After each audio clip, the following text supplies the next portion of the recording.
श्रवण करने के लिए आओगे तो कान्हा जी की लीलाओं का ही आनंद लोगे, क्योंकि कान्हा की लीलाएं तो अनंत हैं। कहते हैं ना, हरि रूप अनंत हरि कथा अनंता।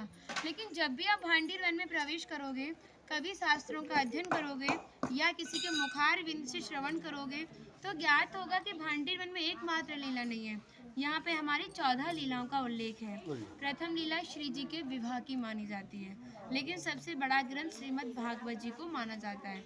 आपने उसका अध्ययन श्रवण किया हो तो राधा रानी का नाम उसमें आता है, नहीं आता?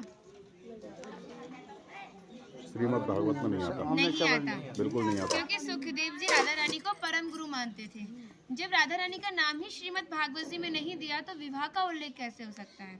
लेकिन श्रीमद् भागवत जी को छोड़ के 12 ग्रंथ ऐसे हैं जो हमारी लाडली जी के विवाह का उल्लेख करते हैं।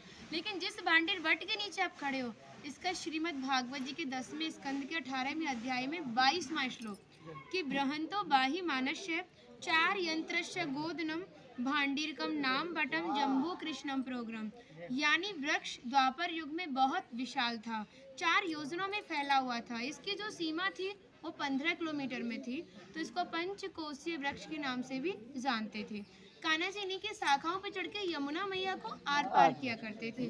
मान्यता है कान्हा जी की जो 9 लाख गाय थी दोपहर के समय इसी वृक्ष के नीचे बैठ के विश्राम करती थी।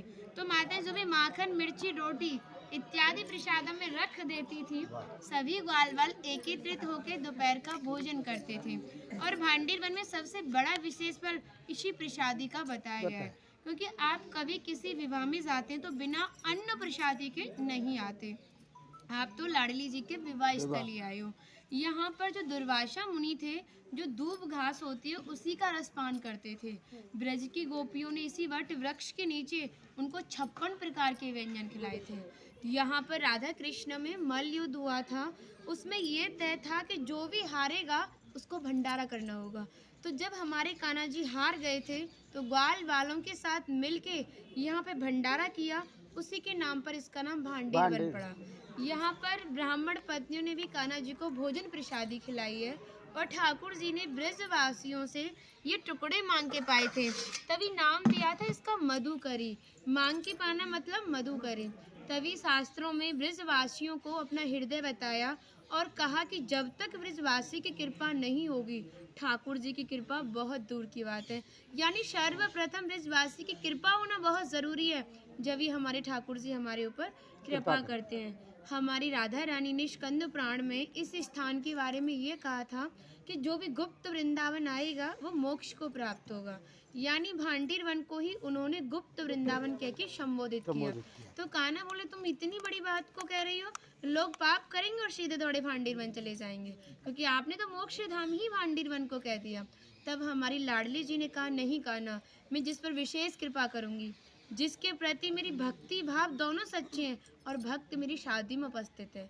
यानी आज से 5,500 वर्ष पूर्व आप इस स्थान पर थे। मनुष्य तो कोई था नहीं, तो अपने आप को कीड़े मकोड़े, घास फूस, पतझड़ इत्यादि अपने आप को मान सकते हो।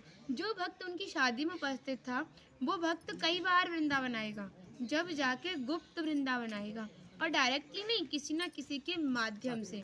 इस स्थान तक पहुंचने के लिए माध्यम का होना बहुत ज़रूरी है, और सारा श्रेय भी माध्यम को जाता है, क्योंकि माध्यम ही हमें ऐसे दिव्य स्थान पर पहुंचाता है।